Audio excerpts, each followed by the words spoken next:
Bismillahirrahmanirrahim. Alhamdulillah wassalatu wassalamu ala Rasulillah. Amma ba'd. Saudara sekalian yang dirahmati Allah Subhanahu wa taala, hari ini kita lanjutkan kembali bimbingan bahasa Arab dengan metode lisan. Dan pada kesempatan kali ini kita memasuki pembahasan yang ketiga dari langkah kedua, yaitu pembahasan terkait dengan status kata di dalam kalimat bahasa Arab. Ya. Pada sesi sebelumnya kita sudah bahas mubtada, kemudian kita bahas juga khobar. Nah, pada pembahasan ketiga ini kita akan membahas tentang subjek isim kana. Apa itu isim kana? Ya, isim kana adalah subjek yang didahului oleh kana atau saudaranya. Kana wa akhwatuha. Jadi ini adalah kalimat ya yang awalnya itu mubtada khobar, lalu didahului oleh kana. Sehingga yang tadinya mubtada berubah menjadi isim kana, yang tadinya khobar mubtada berubah menjadi apa? Ya, khobar kana. Nah, ini yang akan kita kuasai pada ya sesi kali ini. Menguasai ya subjek isim kana. Baik, saudara sekalian yang dirahmati Allah Subhanahu wa taala. Nah, inilah yang akan menjadi fokus kita. Isim kana dan saudara-saudaranya. Ismu kana wa akhwatuha. Apa itu isim kana wa akhwatuha? Nah, penjelasan yang paling mudah dan paling gampang itu adalah kita gunakan contoh. Apa sih isim kana dan akhwatuha? Nah, ini loh contohnya. Kana thalibu hadiran. Kana thalibu hadiran. Tadinya siswa itu hadir atau siswa itu telah hadir. Ya. Nah, ini adalah potongan teks kalimat bahasa Arab ya. Nah, ketika membaca teks seperti ini, kita harus bisa menguraikan ya, status kata. Ya. Setiap kata yang ada di kalimat ini kita uraikan. Nah, yang berikut uraian. Nah, at-thalibu di sini statusnya SK-nya adalah sebagai isim kana. Sedangkan hadiron SK-nya adalah khobar kana. Ya, at-thalibu isim kana, hadiron khobar kana. Baik. Nah, karena pembahasan kita adalah isim kana. Nah, maka pertanyaannya apa sih isim kana? Nah, kita mulai dari definisi. Isim kana adalah mubtada yang diawali kana atau saudaranya. Isim kana. Ya. Jadi seperti yang sudah dijelaskan tadi bahwa tadinya ini kalimat mubtada khobar. At-thalibu hadirun. Hadirun aslinya. At-thalibu hadirun. At-thalibu mubtada hadirun khobar. Nah, ketika kalimat at-thalibu hadirun itu dimasuki oleh kana, maka ya bacaannya berubah kana thalibu hadiran. Ya, a. Jadi, nah, at-thalibu sebagai isim kana dan hadiran sebagai khobar. Jadi inilah adalah isim kana. Adalah mubtada yang diawali kana atau saudara. Nah, kemudian berikutnya saudara atau akhwatukan.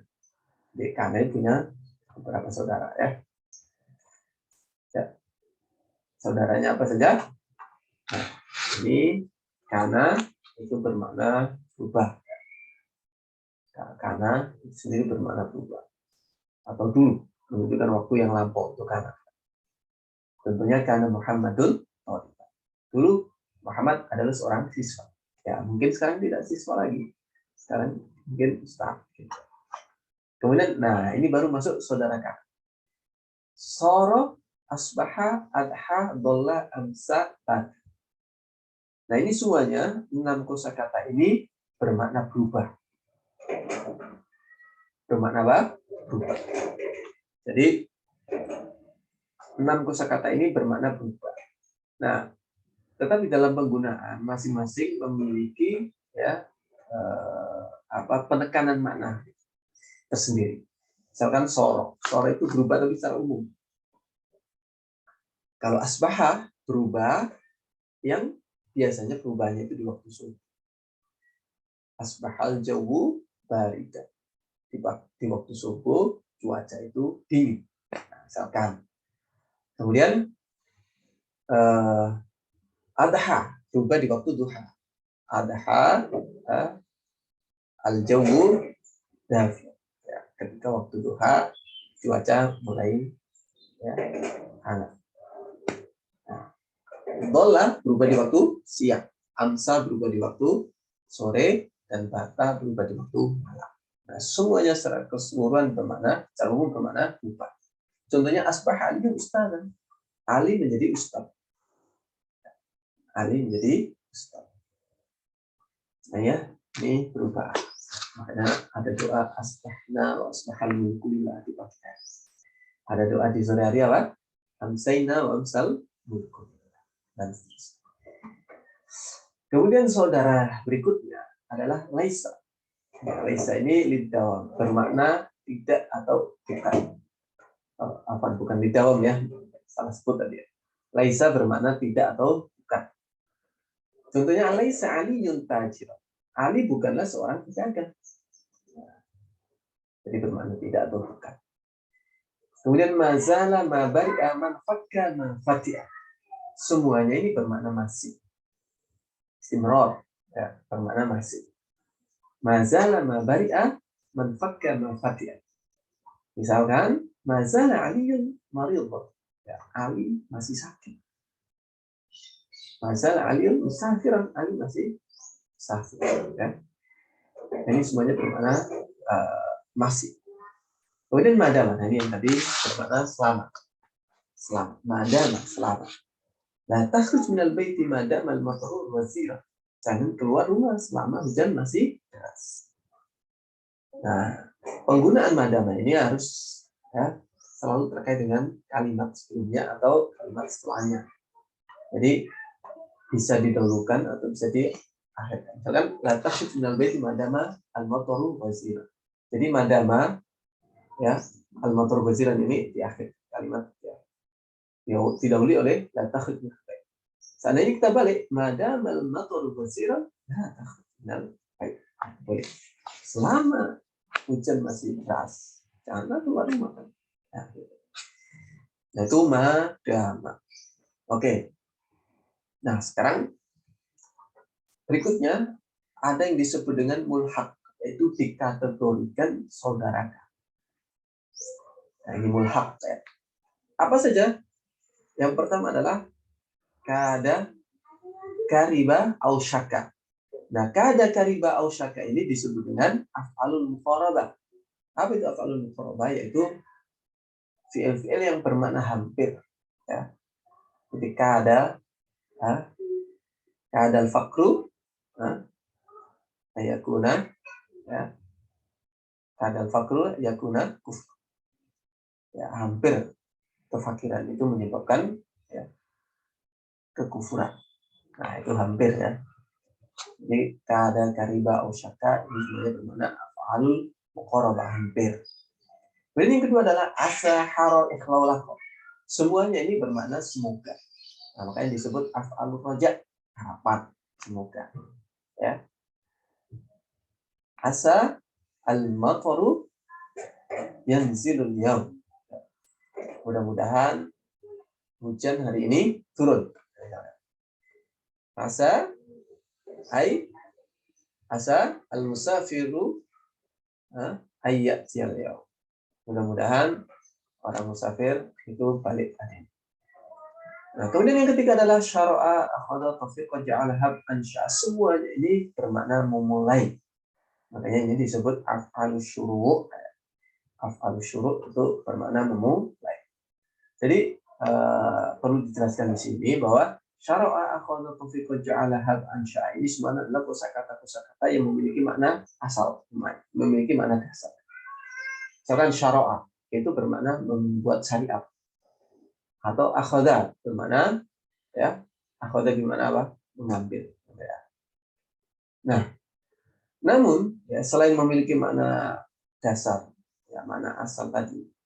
Nah, kosakata ini digunakan untuk kalimat atau ungkapan yang lain. Nah, ketika digunakan untuk ungkapan yang lain, maka maknanya berubah dari makna asal. Ya. Yang tadinya akhadha itu mengambil berubah menjadi memulai. Contohnya akhadhat tiflu ya, anak itu bocah itu mulai menangis. Nah, kapan kita membedakan ini diartikan makna asal, ini diartikan makna af'alul syuru', yaitu kita lihat kalimatnya, ya, siapa konteksnya, ya. Jangan kalau akhadal tiflu yabki, ya. Kalau kita artikan makna asal ya nggak mungkin bocah itu mengambil nangis, ya. Kan nggak tepat. Maka ini kita bawa ke af'alul syuru', artinya bayi atau anak itu mulai menangis. Nah, itu akhwatu kana. Masih ada lagi nggak? Ya. Nah, masih ada ini. In, ma, la, dan lata. Nah, ini termasuk apa? Saudara kana, semuanya bermakna bukan atau tidak. Bukan atau tidak. Nah, kemudian macam-macamnya. Nah, macam-macam isim kana ini sebenarnya ya hampir sama atau bahkan sama ya, dengan macam-macamnya mubtada. Kenapa? Karena pada dasarnya nah, isim kana itu awalnya adalah mubtada. Nah, ini macam-macamnya. Pertama al-muqtarib bi al, diawali oleh al, ya kan? Kana thalibu hadir. Nah, ini al-thalibu diawali oleh al. Kemudian isim alam, kana Muhammadun thaliban. Muhammad itu seorang siswa. Tadinya Muhammad itu seorang siswa. Nah, ini Muhammad ini isim alam. Kemudian isim dhamir, kunta thaliban. Kamu tadinya seorang siswa, dulunya seorang siswa. Jadi isim dhamirnya ini ta ini sebagai isim kana. Kemudian isim syaraf, kana hadzal syaraf thalib. Ya. Pemuda ini tadinya adalah seorang siswa. Nah, ini hadza ini sebagai isim kana dari isim syaraf. Kemudian isim usul, kana alladzi jaa thaliban. Yang datang tadi itu adalah seorang siswa. Nah, kan. Nah, yang isim kananya adalah alladzi, isim usul. Kemudian mudhaf, kana kitab talibin mufida. Ya, bukunya siswa itu manfaat. Nah, kitab itu isim kana dan dia sebagai mudhaf atau talibi mudhaf. Kemudian ada yang isim kana yang dikasih naat manfur. Kana kitabu jadidu mufidan. Buku yang baru itu ya bermanfaat. Nah, ini saudara sekalian pembahasan kita terkait isim kana. Ya. Jelas? Ya. Ya, silakan baca ulang kembali sampai betul-betul kita paham ya. Pertama, fokus ke judul isim kana. Nah, apa itu isim kana? Kita kasih langsung contoh biar jelas ya. Ya. Kana thalibu hadir. Oke, habis itu kita uraikan ya statusnya. SK-nya. Isim kana ini khabarkan. Nah, pembahasan kita adalah isim kana, maka yang kita jelaskan di sini adalah isim kana. Nah, kita mulai dari definisi, kemudian saudara-saudaranya, dan macam-macam. Ini, Mas kalian, mudah-mudahan bisa dipahami dengan gampang, dan mudah-mudahan kita terus memiliki semangat di dalam mempelajari bahasa Arab.